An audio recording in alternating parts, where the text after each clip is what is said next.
Everybody, good Chodesh, and we are, of course, in the month of Adar, Mishenichnes Adar, Marbin B'Simcha.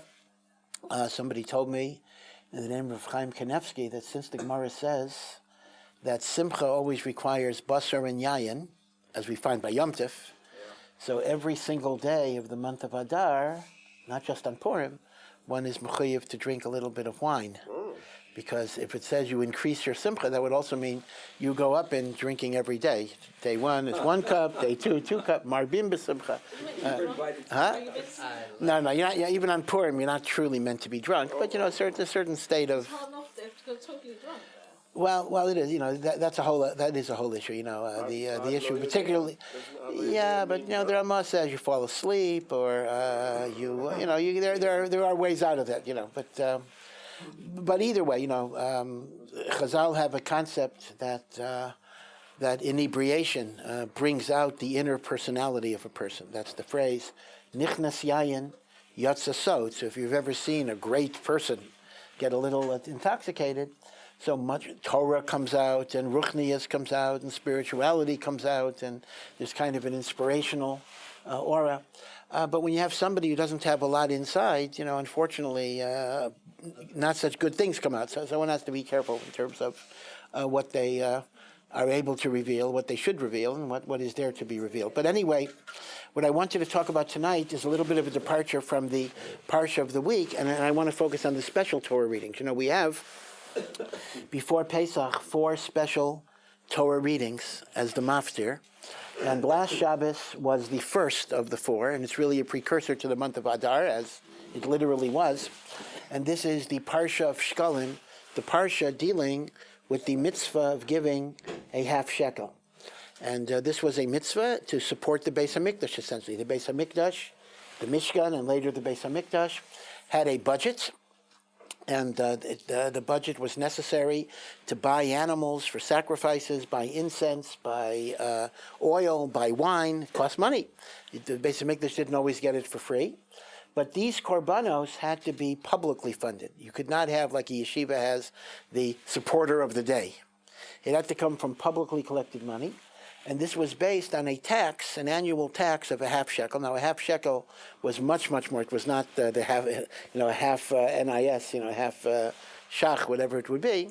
But a half shekel was a significant amount of silver, and it had to be given on an annual basis to cover the temple's fiscal year. Now, the temple's fiscal year was not from Tishrei. The fiscal year began in the month of Nisan. That actually means from Nisan number 1, Rosh Chodesh Nisan, you are not allowed to buy korbanos from last year's money, even if there's a surplus in the budget.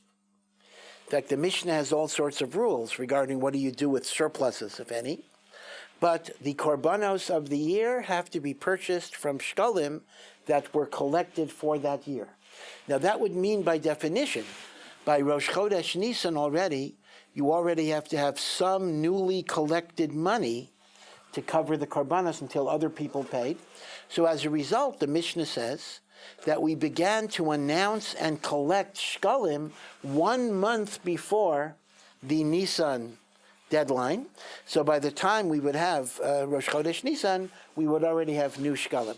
And this is why we read Parsha Shkalim either on Rosh Chodesh Adar, if it falls out on Shabbos, or the Shabbos before Rosh Chodesh Adar, like it was this year, because that is a zecher, that is a commemoration to the time of the Beis HaMikdash, when they would announce the shkalim, Rosh Chodesh Adar. By the way, the famous scene in the Christian Bible of Jesus chasing the money changers out of the temple and upsetting the tables. Money changers are getting a bad rap. The money changers in the Beis HaMikdash served a very important function, because Jews came from all over the known world, and they would have to donate their half shekel before Pesach and the like. And if they would come with euros or dollars or francs or whatever, or pounds, whatever their currency was, so the money changers would convert them into the half shekel coins to enable these people to fulfill their obligation. Now, granted, it is true that the money changers charged a commission, but people have to make a living. So Yashka was really not fair in terms of these were not people selling, cars on the grounds of the Beis HaMikdash. These were people providing a very, very important service. So this is the union of Machzis HaShekel. Now, as you know, we have a minhag. It's become a din, but really it was a minhag that we should remember the Beis HaMikdash, that before Megillah reading, we also give Machzis HaShekel. But that's an interesting transmutation, because the halacha says that the way you fulfill the custom is by giving half of the official currency of the country. So in the United States, you would give the equivalent of 50 cents. And in Israel, you would give the equivalent of a half shekel, although the half shekel is not the half shekel, but in fact, it meets the minhag of half shekel, just as a $50 would meet the minhag of half shekel. This is Machzis HaShekel. Now, what's interesting is that even though we read the part of the Torah that talks about giving the half shekel, that part of the Torah is not talking about this half shekel, meaning there are actually two different half shekels that the halacha talks about. One half shekel is an annual contribution for the korbanos of the Beis HaMikdash. That's an annual contribution. However, what the Torah is talking about in the beginning of Kisisa is a one-time donation towards the building of the Mishkan, in which the silver of the shkalim was melted down, and they became the sockets that held the boards in place. If you remember, if you visualize the way the Mishkan was constructed, each of the thick boards had two teeth, like prongs on a plug, and they were set into silver sockets that, at least the picture, resembles kind of concrete blocks, but they're made of silver. They were quite heavy, actually hundreds of pounds, and that would cause the krushim, the boards, to be balanced and steady. And when the Mishkan was taken apart, the boards would be pulled out of the adanim, out of the sockets, and then both the sockets and the boards would be placed on wagons, which would be transported from place to place. So the actual half shekel that the Torah is directly talking about is not the annual contribution. It is the one-time donation for the Adonim. But the problem is that's the closest Kriyas Torah we can get, because there is no place in the Torah where the Torah explicitly declares that the half shekel must be given annually. It seems to have been almost a halacha l'Moshe Misinai, or there are some indirect references in the Chumash. There is no direct reference in the Chumash.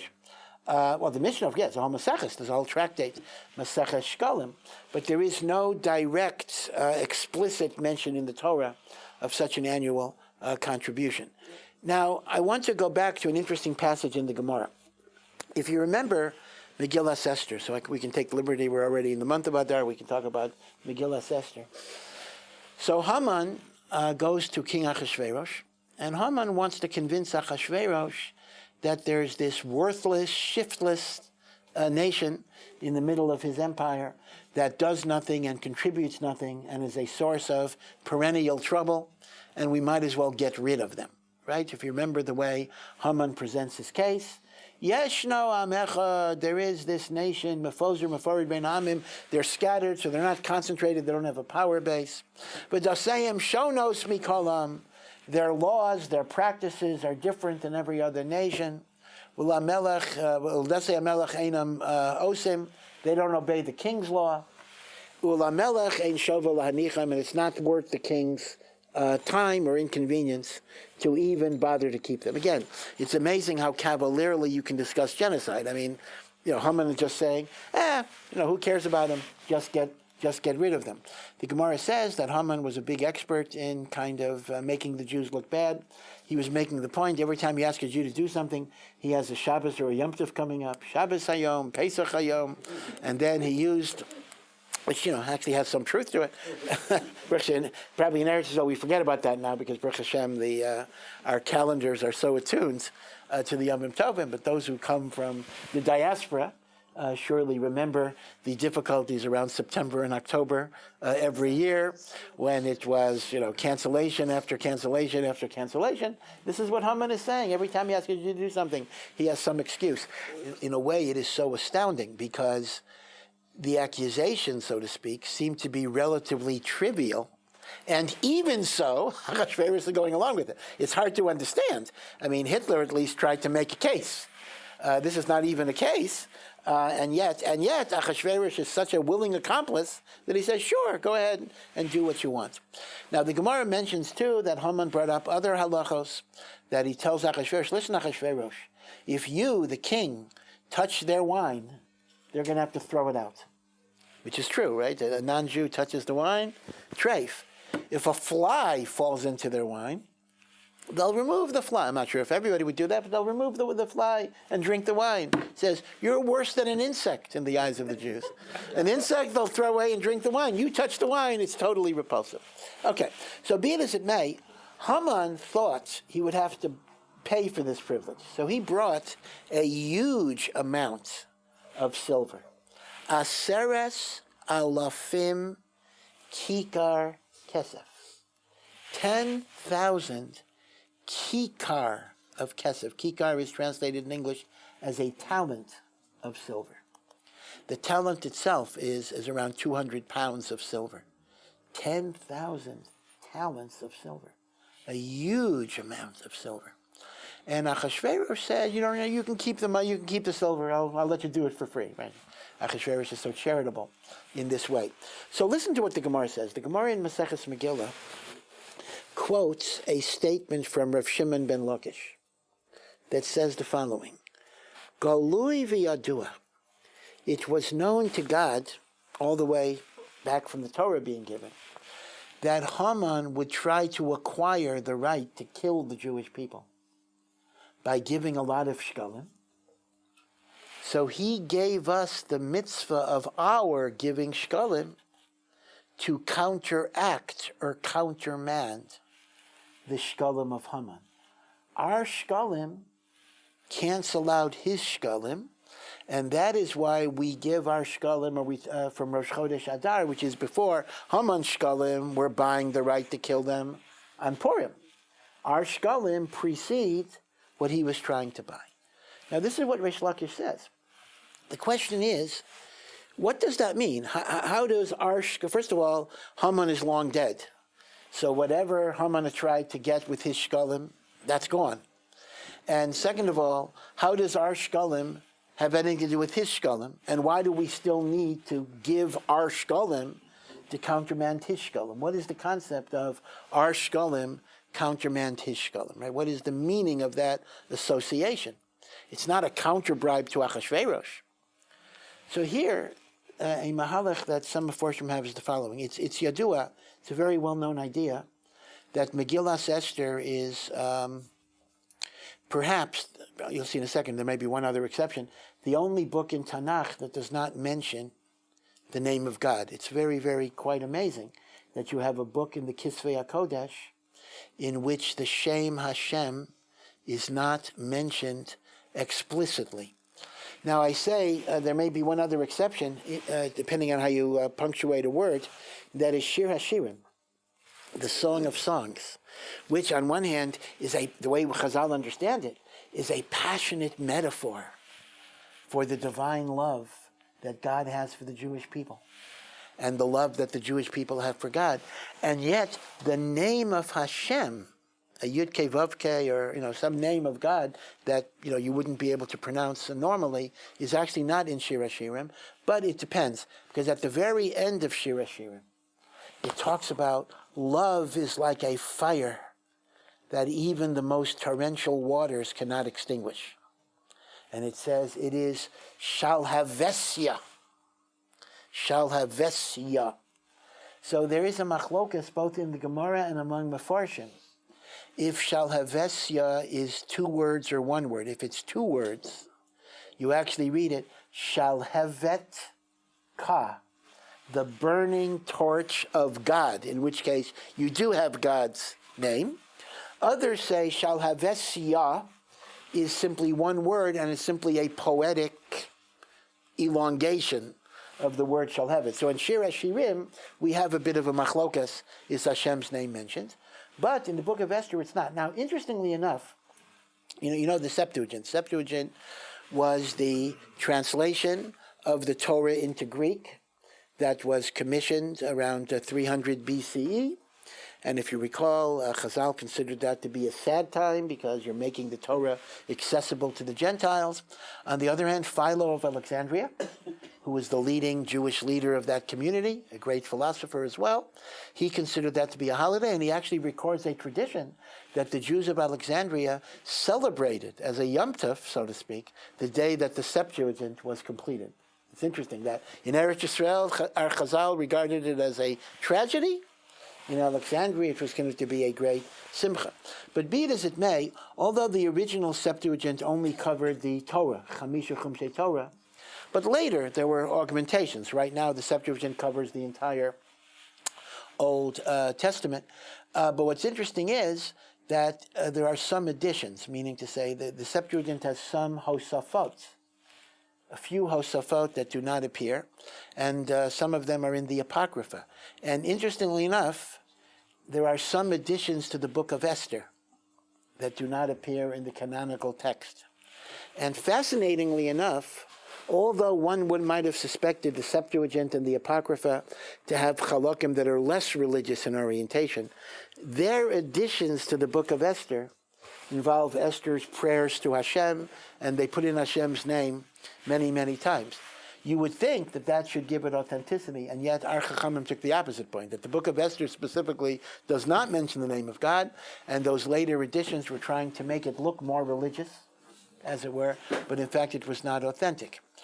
Now, why it doesn't mention the name of Hashem is a very, very interesting mystery. Part of it is connected to the notion that the word Esther itself is connected to the word for concealment. And this is a miracle that did not happen by supernatural intervention, but it's a well-established theme that every step in the Purim story, God is operating through nature and through the appearance of coincidence, etc. And therefore God is operating in a concealed, non-miraculous way, and that is why his name is not mentioned, as if to say he is hiding his face, but we have to look and see it, as opposed to Mitzrayim, when he is showing us clearly that he's doing all of these miracles. But whatever the reason, there is in the Zohar a very important teaching, that even though Hashem's name is not explicitly mentioned in the Megillah, whenever it says the word HaMelech, the king, even though on a pshat level, the king, of course, refers to Achashverosh, but there's a deeper level in which it is a reference to Melech Malchei Hamlachim HaKadosh Baruch Hu, which means when you read Megillas Esther, there are going to be two meanings. There is lower meaning and there is higher meaning. Now, these are not contradictory. So, for example, when it says that the night of the great turnaround, when Achashverosh couldn't sleep and Achashverosh wanted to have somebody read the diaries or the chronicles of the kingdom, and remember, that's when he discovers Mordechai, who saved his life, was never rewarded. So the pasuk says, Ba'laylahahu. In fact, the Baal Koreh even raises his voice at that pasuk, because that is actually the changeover from all of the bad decrees to the beginning of the redemption. Ba'laylahahu, that night, Nadada Shenas HaMelech, the king's sleep was disturbed. Double meaning. On one hand, Achashverosh couldn't sleep. On the other hand, it's a reference, as the Medrash says, to the pasuk in Tehillim, Hine lo yanum v'lo yishan, Shomer Yisrael, the guardian of Israel, HaKadosh Baruch Hu, does not sleep or slumber, meaning what looked like God being asleep at the wheel, God's up now.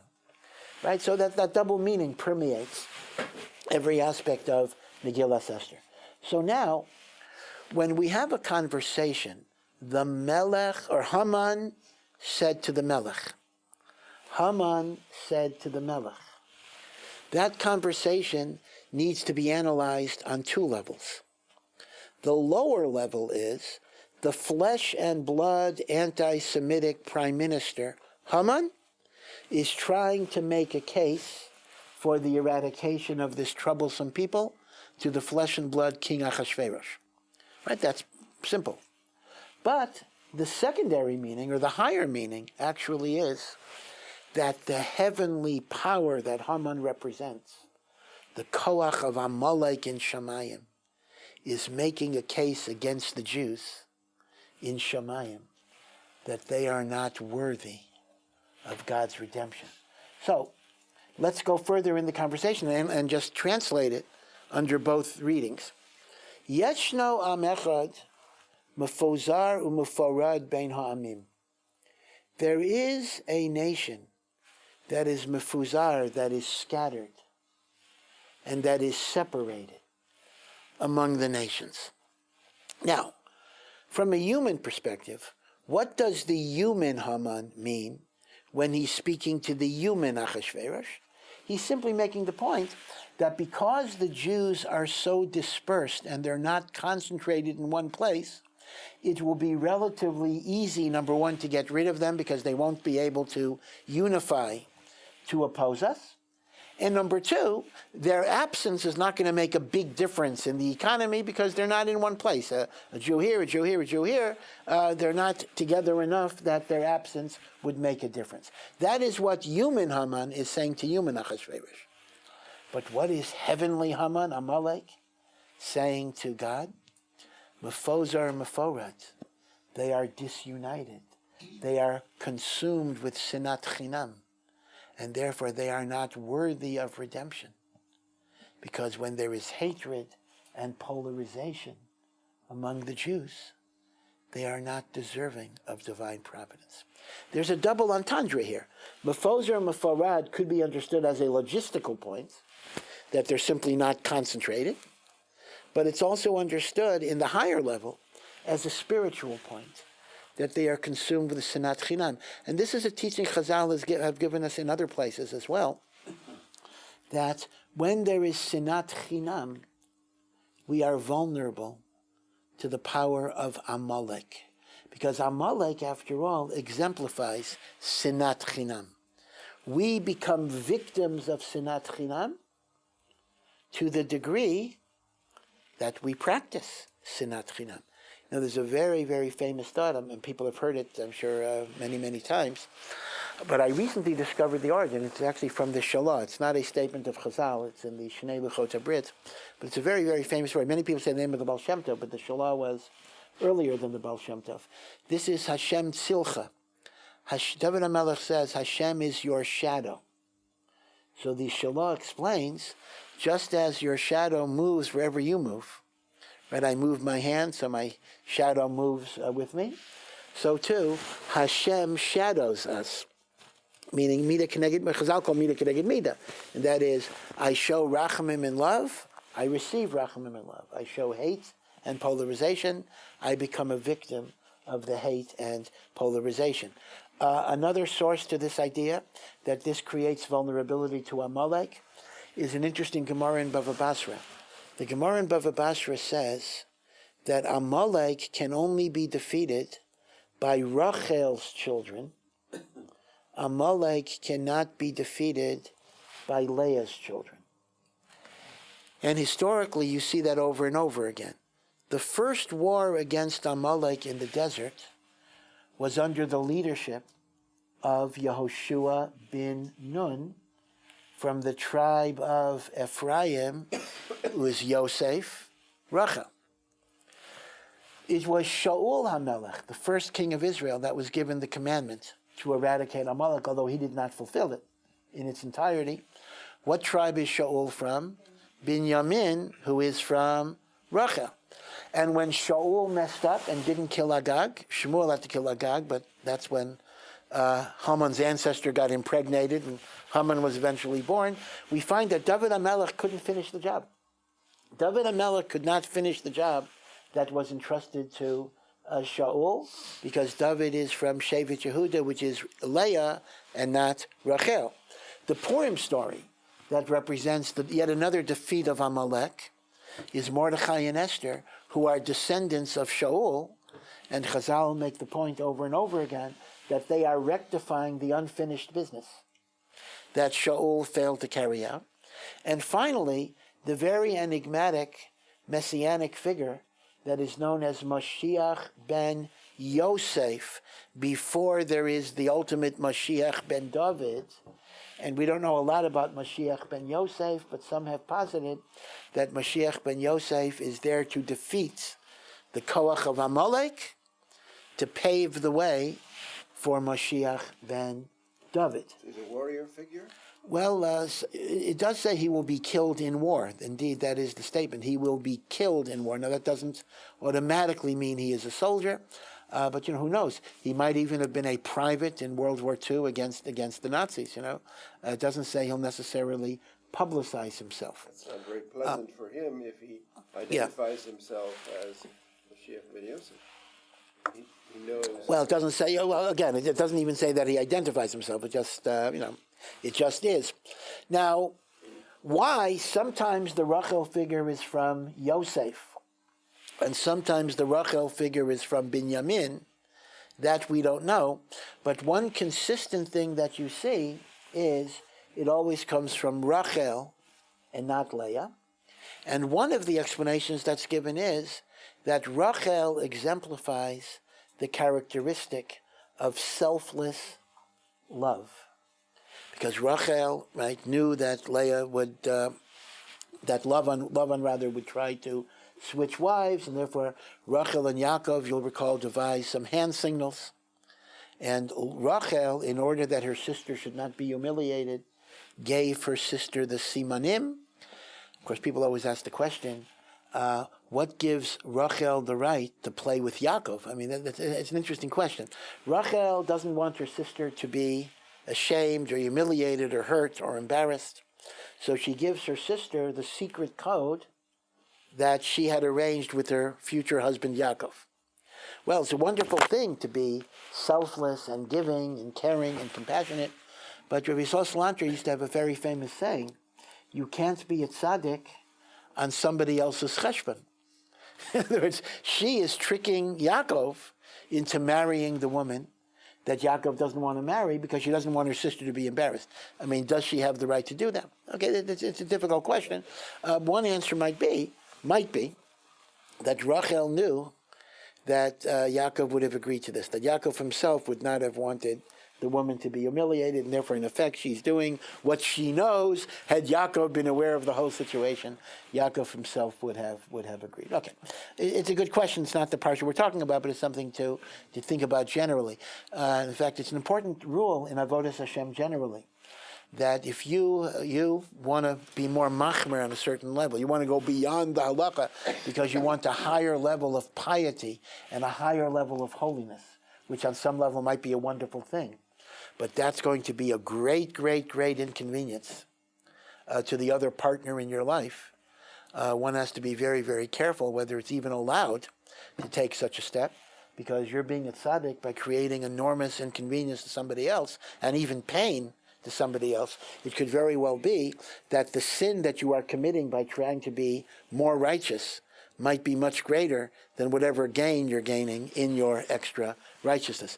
Now, I'm being gender neutral here, but usually the direction it works is husband trying to be extra machmir in ways that would make the wife very inconvenienced.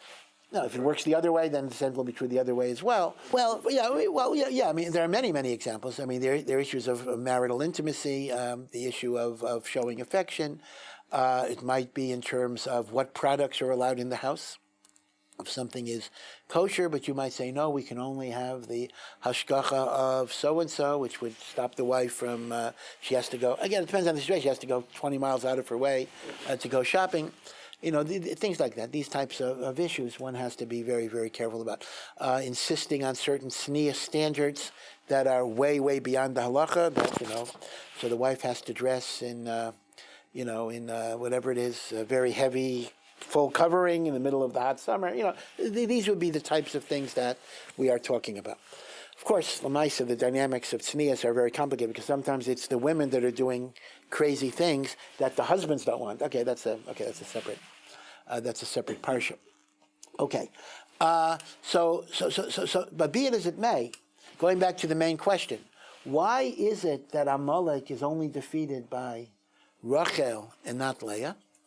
Because since Amalek represents sinat chinam, then number one, it can only be defeated by avat chinam. And Rachel represents selfless, compassionate, giving love. And that defeats Amalek. Leah didn't have that, and not only did Leah not have that in particular, but remember, Leah's children were guilty of the sinat chinam in the sale of Yosef. Rachel's children were not guilty of that. Yosef was the victim, and Binyamin was so young, he did not participate. So it turns out, now you understand, if it's sinat chinam makes us vulnerable to Amalek. So when Haman says to the king, there is a nation that's mefozar mefurad, the celestial Haman is saying to the celestial king, hey, they're mefuzar mefurad, they're sinat chinam. They don't deserve your redemption. Let Haman kill them. Let them be vulnerable to the vicious hatred of Amalek, because they have vicious hatred among themselves. Now, that is why you'll notice that as soon as Mordechai informs Esther, right? Mordechai's wearing sackcloth, and Mordechai informs Esther of this awful gezerah. So Esther says, gather all the people and let them fast for 3 days. But the interesting lashon is, if you take just the words, looking at them alone, Lech kenos es kol haYehudim. Gather everybody together. Kenos is the opposite of mefuzar.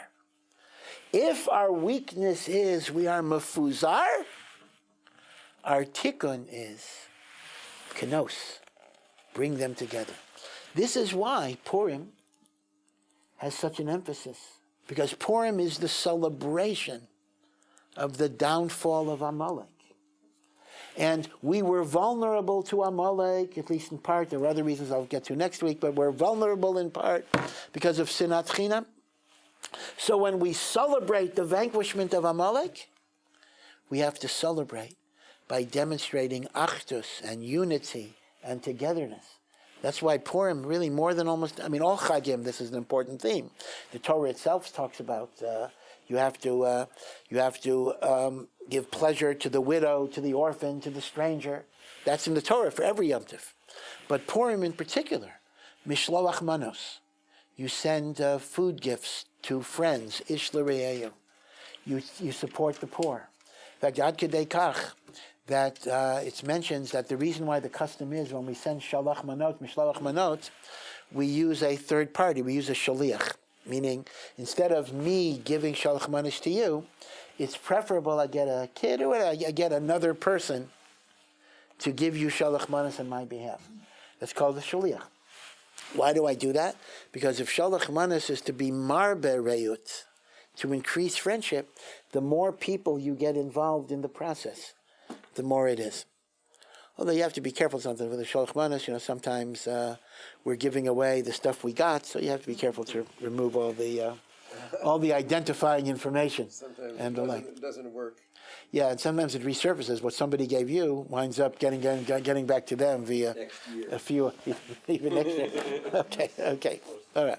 And of course, let me just remind you that the Rambam does write lahalacha that it is better to give more matanot li'evyonim than to give mishloach manot. So although both are wonderful mitzvot, but helping the poor is considered to be even a higher level. But once again, you understand the conceptual connection here. The kitrug, the prosecution in Shemayim, is mefozar mefurad. The tikkun is lech kanos, and the celebration mishloach manot ish l're'eyu matanot li'evyonim. So, seen in this way, let's go back to Shkolim for a moment. Chazal talk about a need to counteract the Shekelim of Haman. Now, the question I raised is, Haman is long gone. In what way do I have to counteract the currency of Haman? So one might suggest the following answer. When Chazal talk about the currency of Haman, they don't mean the physical currency of the physical Haman, but they mean the spiritual currency in Shemayim, which essentially was, what was his argument against us in Shemayim? Amalek's argument in Shemayim. And it was mefozar mefurad sinat chinam.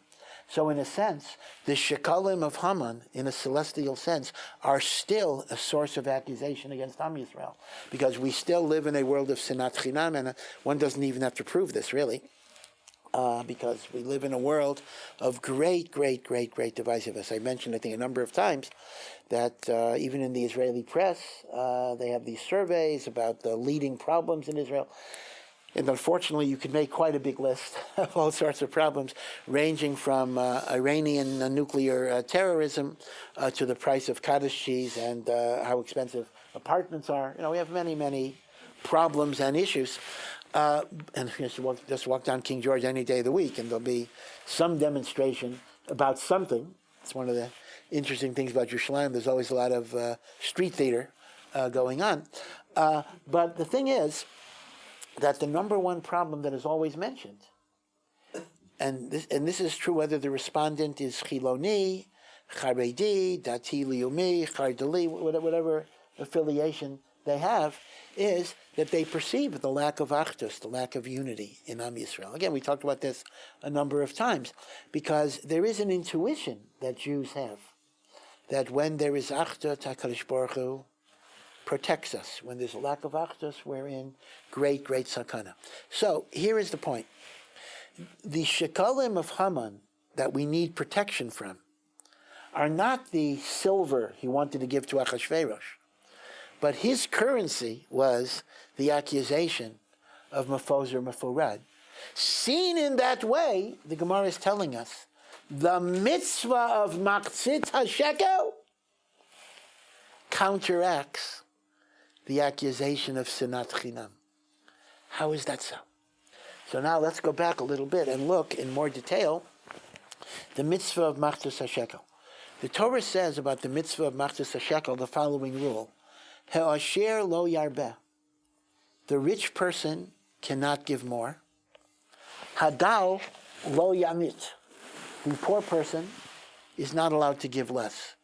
The outstanding aspect of Machzit HaShekel is a notion of uniformity in contribution. Now, on one level, this is problematical. I understand the idea that no matter how poor you are, there's a certain minimum. Because you want to be part of a community, you must contribute as part of that community. If you have to borrow or get stuck for it, so be it. This is, even though it's a tough love stance, so to speak, but this is what it means to be, at least this is part of what it means, to be a member of a community. You have to have some financial stake. Okay, that's fine. But how do you understand the first part of the verse? Rich person cannot give more. As far as I know, very few yeshivas are going to turn down extra donations. If a school has tuition at 24,000 shekel, or whatever it is, and somebody says, Baruch Hashem, I have a good parnasa, I'll give you 48,000. The school is not going to say, sorry, we don't accept anything in excess of the 24. So how do you understand the idea that rich people can't give more? Now, there are two possible answers. One answer is that Machzit HaShekel actually functioned, depending on the year, it had two functions. One was a financing device for korbanos. The other was a census mechanism, because you're not supposed to count Jews directly by heads. So one of the ways they would count the census is by computing the half shekels, and then they would know how many people there were. Now, obviously, if the Machzit HaShekel functions as a census device, it's only going to work if you have a uniform contribution. If different people gave different amounts, you'd have no way of knowing how many people contributed based on that. That might be a simple answer, but that's not a complete answer. Because although it's true that in the desert, the people were counted through that half shekel, that was not always true later, meaning the Machzit shekel was not always used as a census, and yet the Torah still says, Asher and Ani have to give the same. Now, another possibility, and again, I think about this when I think about the role of money in politics, something to think about, particularly in the United States, and that is, we don't want some guy to kind of own the Beis HaMikdash, right? We don't want, if you're going to have a situation where wealthy people could contribute much more proportionally to the budget, then you may have a situation where 99% of the Beis HaMikdash is kind of owned, by some rich person. We want there to be a kind of a sense of everybody being a stakeholder, yeah, that might be a possible explanation as well. But let me share with you a beautiful thought from the Sfat Emes. The Sfat Emes says the following. When the Torah says the rich person does not give more, nor does the poor person give less, rich and poor can be understood in many ways. Rich and poor doesn't only mean more money and less money, but it can refer to the entire diversity of talents that human beings have. Some people, on some level, seem to be wealthy in many ways. They may be wealthy in brilliance, in charisma, in organizational ability, even in physical appearance, whatever it would be. Right? They are wealthy people. And then there are others who seem, I mean, there are many hidden blessings, but who seem on some level not to be so blessed in many ways. And what the Torah is telling us is, when it comes to serving God, when it comes to be connected to God, which is what the Beit HaMikdash is, that's the mechanism of or a tangible symbol of our connection to God. Rich and poor stand before Hashem with equality of dignity and respect and worthiness, because the standard of judgment that God employs towards us is not how much have we accomplished in an objective sense, because then I could say this person has done so much more, but rather how much have we done with the abilities that HaKadosh Baruch Hu gave us. And therefore the poor person, in whatever sense, who serves God to the best of his ability, is as precious and as esteemed in the eyes of Hashem as the brilliant, wealthy, whatever the talent is, because Hashem judges you by how much of yourself you have given to him. Rabbi Chanan Wasserman, the famous Talmud of the Chavetz Chaim, who himself was a great Gadol b'Torah who died tragically in the Kovna ghetto, uses this idea to explain an interesting example that Maimonides gives. You know, the Rambam in the Laws of Tshuva discusses the fundamental principle of free will. Right? The Rambam, of course, is really speaking against a certain Islamic philosophical strain that very much said that God's omnipotence basically means that there is no such thing as human autonomy in decision-making, and every decision that you make was predetermined by God. Right, that's the predetermination, later revived by Calvin, John Calvin in Christianity, etc. And the Rambam, we know in many, many places, the Rambam spoke against this idea over and over again by affirming the primacy of moral autonomy and free will.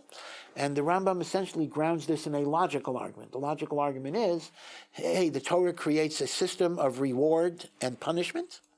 And the Rambam said it would be fundamentally immoral and unjust for God to punish people for decisions over which they had no control, nor would there be any reason to reward people for virtuous decisions over which they would have no control. In fact, technically it would not be a virtuous decision unless there was some element of choice.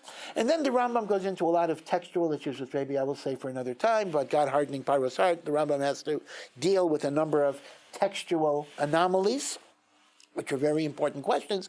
But the bottom line is that in the normal operation of the world, putting aside some of the unusual cases, right, Judaism is premised on moral autonomy and free will. And of course, it's interesting that this has come surprisingly, although free will... Now, in recent years, in fact, there's an interesting article, I saw it not on this trip to America, but two trips ago to America. The Atlantic Monthly had a whole long article on something called the death of free will, because the truth of the matter is many, many philosophers do question it in light of biological determinism, in light of the human genome, in light of the mapping and sequencing of the genetic structure. Okay, this is a difficult question, but suffice it to say that although we do not deny the influences of environment and the influences of biology, we acknowledge that such influences very much impact a person, but we do believe there is the equivalent of a manual override, call it the soul or whatever you want to call it, in which a person is free to make those decisions. Remember how the Talmud put it? The Talmud said, he who was born under the constellation of Mars. Now, they didn't talk about DNA, they're talking about constellations, but The point is, you're born a certain way. We would call it DNA. They called it planets. Will be a shedder of blood. That's going to be his personality. He has no control over that. But he can choose shochet, moel, or murderer. In other words, Soldier. Yeah. Or so. Well, that doesn't give that as an example, but that would be another example.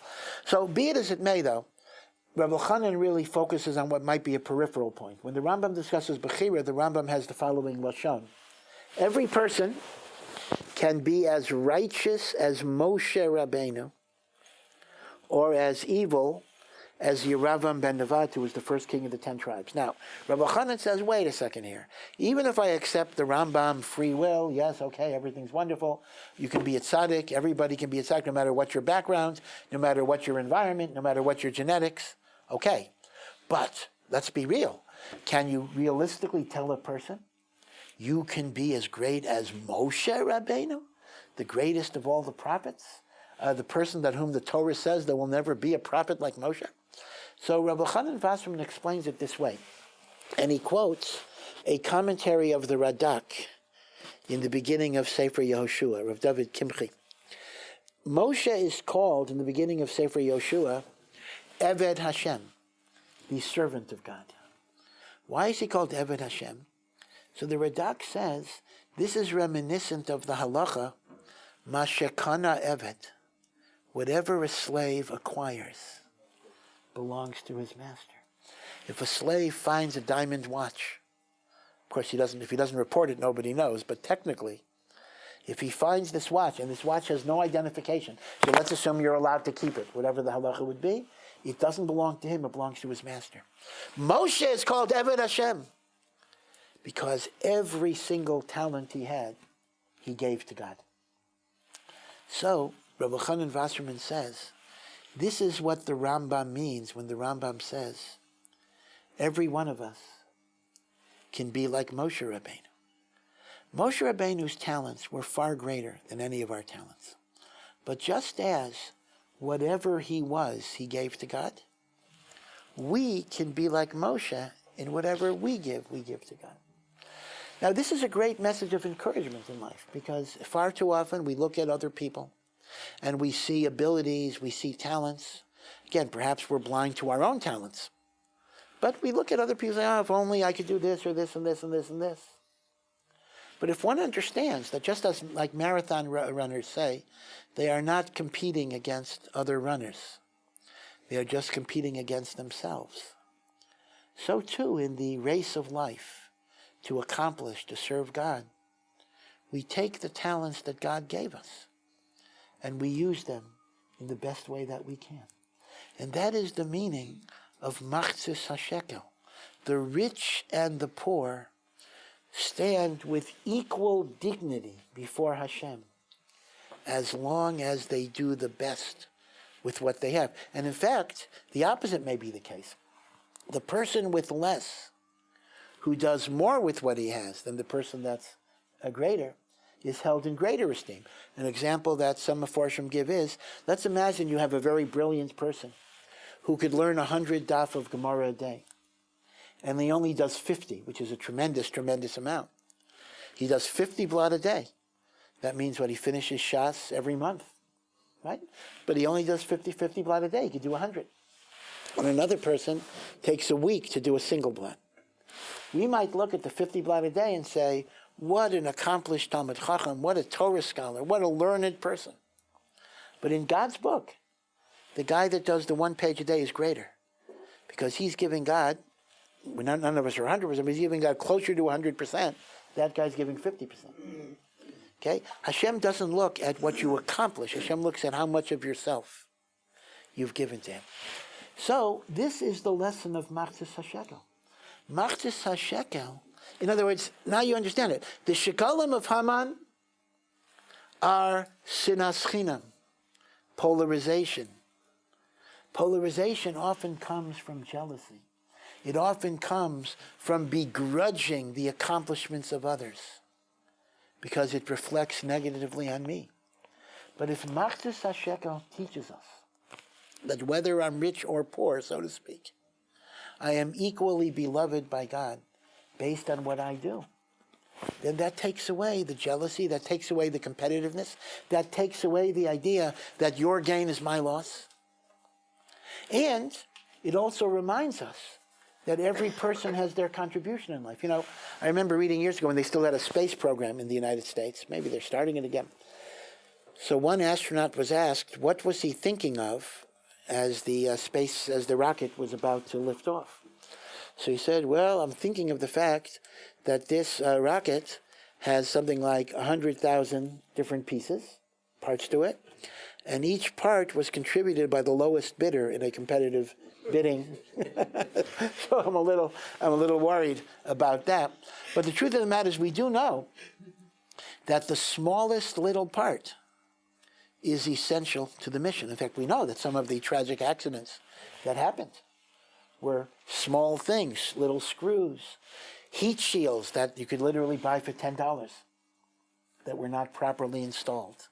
Amazing that this multi-billion-dollar project could collapse because of something like that.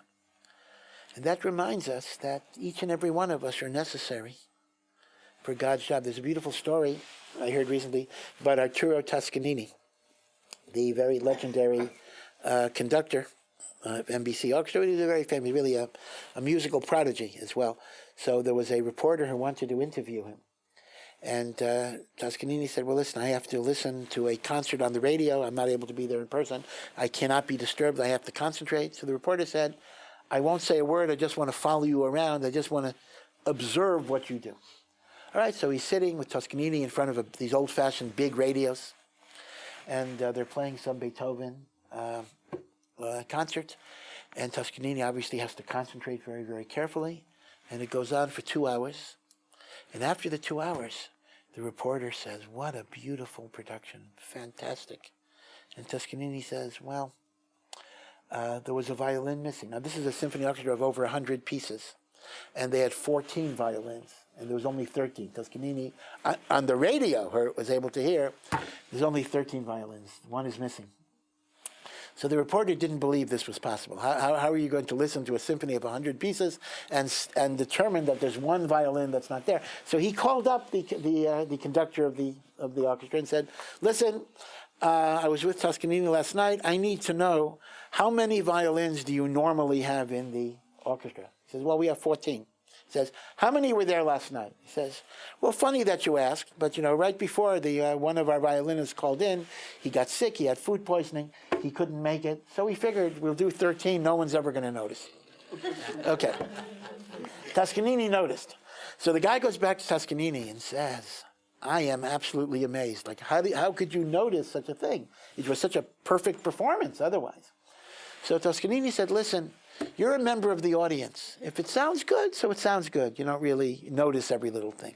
But when you're a conductor, you understand every little thing counts.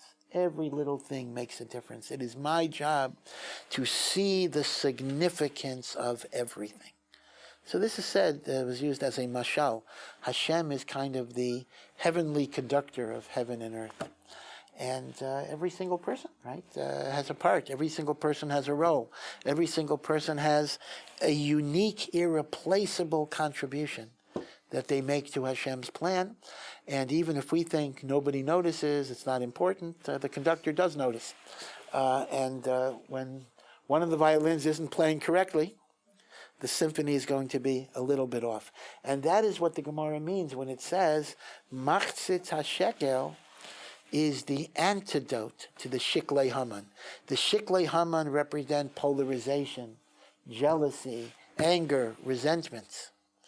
But Machzit HaShekel teaches us the importance of every individual. And it's both a comfort to the ani, by telling the ani, you are valued and you are needed.